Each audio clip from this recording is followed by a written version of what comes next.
మన మధ్య రాష్ట్రీయ స్వయం సేవక్ సంఘ అఖిల భారత సర్కారీ వాహ్ माननीय श्री दत्तात्रेय होसबळे जी उన్నారు। माननीय श्री दत्तात्रेय होसबळे जी मूलतः कर्नाटकलोनी शिवमोग्ग जिल्ला వారి యొక్క నివాసము। 1978లో బెంగళూరు విశ్వవిద్యాలయం నుండి ఎంఏ ఇంగ్లీష్ చేశారు। 1968 నుండి వారు స్వయం సేవక్। 1978లో సంఘ ప్రచారకగా వచ్చారు।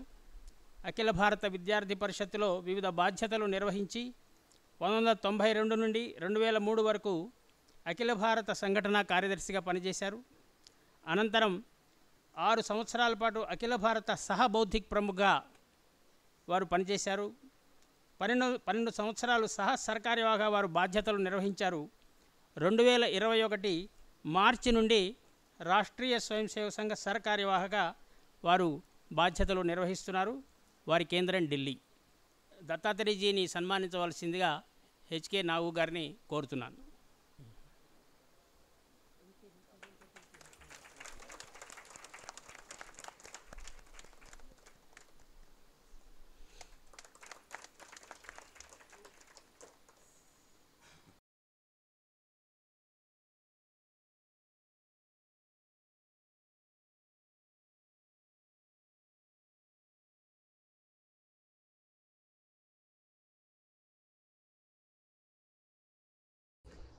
అందరికీ రామ్ రామ్, అందరికీ जोहार।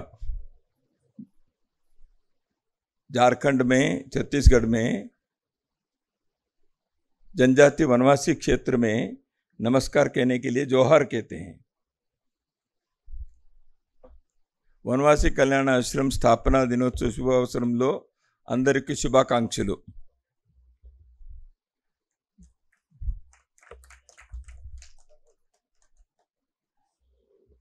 वेदिका पर आसीन वनवासी कल्याणाश्रम के राष्ट्रीय उपाध्यक्ष श्री एचके नागू जी, आज जिनका सम्मान किया और जो देश के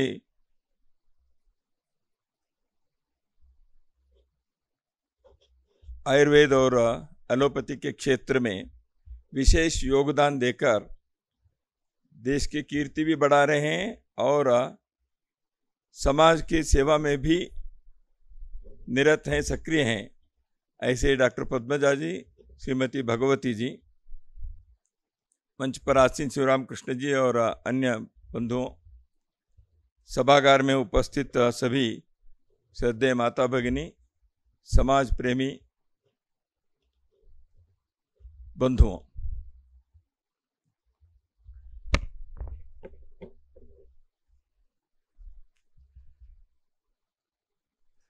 वनवासी कल्याण आश्रम के संदर्भ में श्री शिवराम कृष्ण जी ने कुछ महत्वपूर्ण जानकारी हम सबको दी हैं। कल्याण आश्रम के संस्थापक बाला साहेब देशपांडे जी के एक प्रेरणादायी घटना को आपने उल्लेख किया, हम सब जानते हैं, मेघालय के उनके प्रवास में जो हुआ था। और कल्याण आश्रम इतने वर्षों से हमारे जनजाति क्षेत्र के वनवासी बंधु भगिनियों के सेवा में, उनके विकास में कैसे एक महत्वपूर्ण भूमिका निभाते रहा है। कई प्रकार के सेवा कार्य, शिक्षा, स्वास्थ्य, स्वावलंबन, इन सारे कार्य में कल्याण आश्रम एक बहुत बड़ा अपने योगदान देकर जनजाति क्षेत्र में भारत की संस्कृति,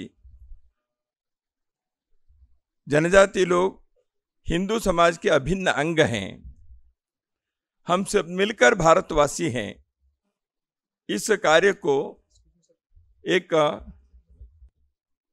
प्रभावी ढंग से संपन्न करने का एक उद्यम दशकों से कल्याण आश्रम ने चलाया है। यही कारण है कि जैसे आपने अभी उल्लेख किया, सुदूर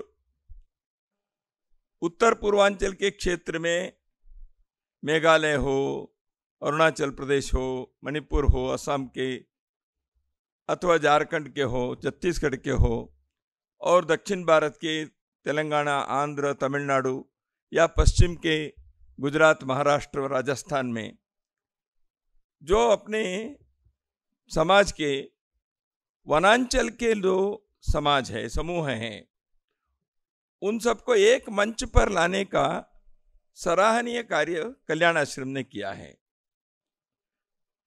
तो कल्याण आश्रम के इस प्रयत्न से अपने देश में लगभग 700 से अधिक जनजातियां हैं, शेड्यूल्ड ट्राइब्स जिसको कहते हैं। किसी की संख्या कम है, किसी की ज्यादा है। उन सबके अंदर एक आत्मविश्वास को जागृत करने का, समाज हमारे साथ है और हम भारतवासी हैं, इसलिए भारत के विकास में हमारे भी योगदान हो सकता है, ऐसे एक पुरुषार्थ के भाव भी जगाना और उनको उस कार्य को करने के लिए उनके अंदर योग्यता, उनके अंदर आत्मशक्ति, एक संगठित शक्ति निर्माण करना, यह कार्य भी कल्याण आश्रम कर रहा है। शेष समाज जो है, जो नगरवासी है, ग्रामवासी है, उनके और वनवासियों के बीच एक सेतु का कार्य किसी को करना चाहिए। नहीं तो समाज में क्या होता है, अलग अलग समूह अपने अपने का जीवन चलाने में लगे रहते हैं। दूसरे के बारे में भी अपने को सोचना चाहिए, क्योंकि हम सब, जैसे अभी कहा, मैं तू एक रक्त है, तू और मैं एक रक्त है। हम कहते हैं हिंदवा सोदरा सर्वे, सभी हिंदू हम भाई बहन हैं। तो इसका अर्थ वही हुआ, तू मैं एक रक्त। पिछले एक महीने के पूर्व इसी भाग्यनगर में लोक मंथन करके एक कार्यक्रम हुआ था। उसके उद्घाटन में भारत के महामहिम राष्ट्रपति श्रीमती द्रौपदी जी मुर्मू आई थी। उस उद्घाटन कार्यक्रम में उन्होंने यही कहा था, वनवासी, गिरिवासी, नगरवासी, ग्रामवासी, हम सभी कोई भी हो, हम सब भारतवासी हैं। 10 करोड़ से अधिक जनजाति के समूह के लोग भारत में हैं। भारत के जो पहचान है ना, भारत के जो परिचय है, वह रामायण से है, वह महाभारत से है। भारत की संस्कृति जो हम कहते हैं, हम वन में, अरण्यों में, नदी के तटों में हमारे पूर्वजों ने, ऋषियों ने इस समाज के सभ्यता को निर्माण किया। तो इसलिए इस सभ्यता के निर्माण में आज जिनको हम जनजाति कहते हैं, वनवासी कहते हैं, शेड्यूल्ड ट्राइब कहते हैं, ऐसे लोगों के बहुत बड़ा योगदान है। उनके इतिहास के बिना भारत के इतिहास नहीं बन सकता। भारत की संस्कृति वन संस्कृति से अलग नहीं है। जब हम संस्कृति कहते हैं, सभ्यता कहते हैं, यह अपने वन बंधु भगिनियों के संस्कृति से ही जुड़कर ये समृद्ध है, श्रीमंत है। प्रकृति के साथ रहकर प्रकृति को ही माता, देव, शिव, महादेव ऐसे पूजा करते हुए हजारों साल से उन्होंने अपने प्रकृति की रक्षा की है, सभ्यता का विकास किया, संस्कृति का वर्धन किया, परंतु प्रकृति का नाश नहीं किया। आधुनिक काल में क्या होता है, सभ्यता और संस्कृति के विकास में सुख पाने के लिए प्रकृति का नाश कर देते हैं। लेकिन हमारे वनबंधु भगिनियों ने प्रकृति के बरकरार रखा, जल, जंगल, जमीन, जानवर को उन्होंने बनाए रखा हजारों वर्षों तक। लेकिन उसके अंदर ही उन्होंने जीवन के सुख का भी निर्माण किया, आनंद मिला। जैसे हमने अभी देखा, नृत्य के, संगीत के, भिन्न भिन्न प्रकार की चीजों को उन्होंने किया। उन्होंने खाने पीने के लिए वस्तुओं के उपज किया, स्वास्थ्य के लिए औषध का निर्माण किया, जीवन जीने के लिए औजारों को, शस्त्रों को उन्होंने तैयार किया। जंगल के इसमें उन्होंने लोहे से, इस्पात से इंस्ट्रूमेंट्स बनाए। झारखंड में, छत्तीसगढ़ में मध्य प्रदेश में हम जनजाति क्षेत्र में जाकर देखेंगे तो उन्होंने ये सब बनाया, उन्होंने वस्त्र बनाया, प्रकृति का नाश नहीं किया। तो इसलिए ऐसे अपने को एक प्रकृति के साथ संतुलन बनाकर सभ्यता का विकास करने का एक बहुत बड़ा पाठ, बहुत बड़ा एक मार्गदर्शन हमारे वन बंधु भगिनियों ने हजारों वर्षों से प्रस्तुत किया है।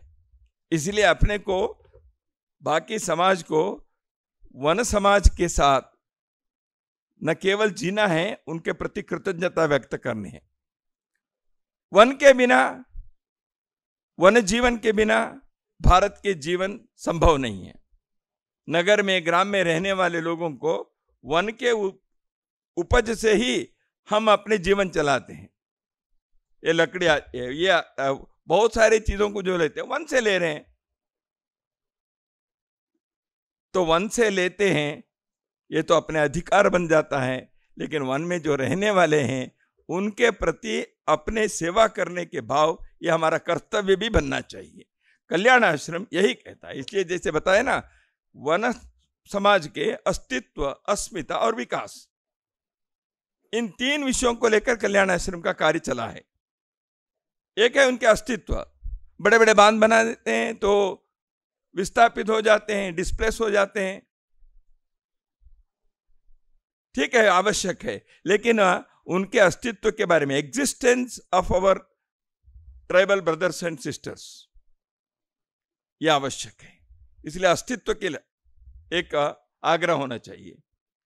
अस्मिता के, उनके पहचान के, संस्कृति के, आहार के, उनके नृत्य संगीत के, उनके कृषि के तरीके के, उनके जीवन के शैली के, उनके कुटुंब के पद्धति के, ये सब जो अस्मिता है, जो पहचान है, उस पहचान को भी बनाए रखना चाहिए। और तीसरा, हमारे वन समाज के, हमारे वन बंधु भगिनियों के जीवन के विकास भी होना है।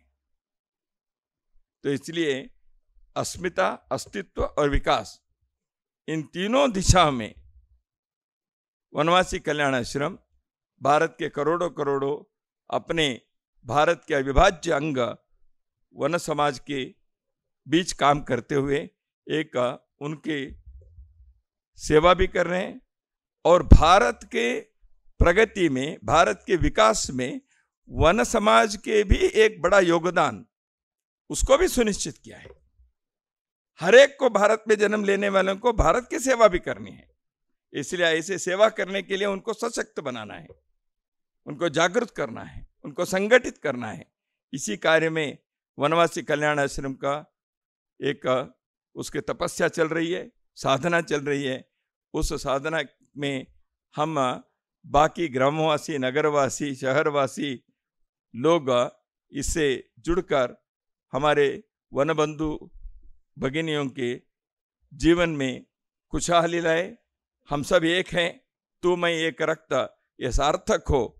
भारत के हम सब भारतवासी हैं, यह केवल मंच से बोलने वाली बात है।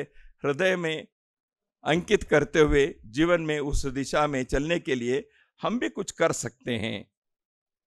किसी न किसी प्रकार के शिक्षा में, स्वास्थ्य में, स्वावलंबन के लिए कई प्रकार के कार्य हैं, और वन बंधु भगिनियों के जीवन की रक्षा भी होनी चाहिए।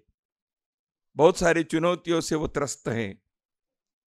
सेवा के आड़ में उनको उनके संस्कृति से काटने वाले शक्तियां भी काम करती हैं। विकास के नाम पर वन को समाप्त करने के कारण उनके जीवन भी समाप्त हो जाता है। इसलिए इन सारी चुनौतियों को भी हमें ध्यान में रखकर हमारे वन समाज के, हमारे वनजाति क्षेत्र के रक्षा करना, संवर्धन करना, संपोषण करना, यह हम सबके कर्तव्य बनता है। इसी कर्तव्य को जागृत करने के लिए वनवासी कल्याण आश्रम के जो स्थापना दिवस का कार्यक्रम है, यह हम सबके अंदर उस संकल्प को जागृत करने का कार्य कर रहा है, ऐसे मैं मानता हूँ। हम फिर पुनः एक बार वनवासी कल्याण आश्रम के सभी कार्यकर्ताओं को अभिनंदन, शुभकामनाएं, और हमारे वन बंधु भगिनियों के जीवन में खुशहाली लाने के प्रयत्न में हम आगे बढ़ें और सभी भारतवासी भारत को समृद्ध और शक्तिशाली बनाकर दुनिया में सिरमौर बनाने के लिए, विश्व में एक महोन्नत स्थान प्राप्त करने के लिए हम सभी आगे बढ़े, यही इस समय आप सबके सामने निवेदन करता हूँ। पुनः एक बार सभी को नमस्कार।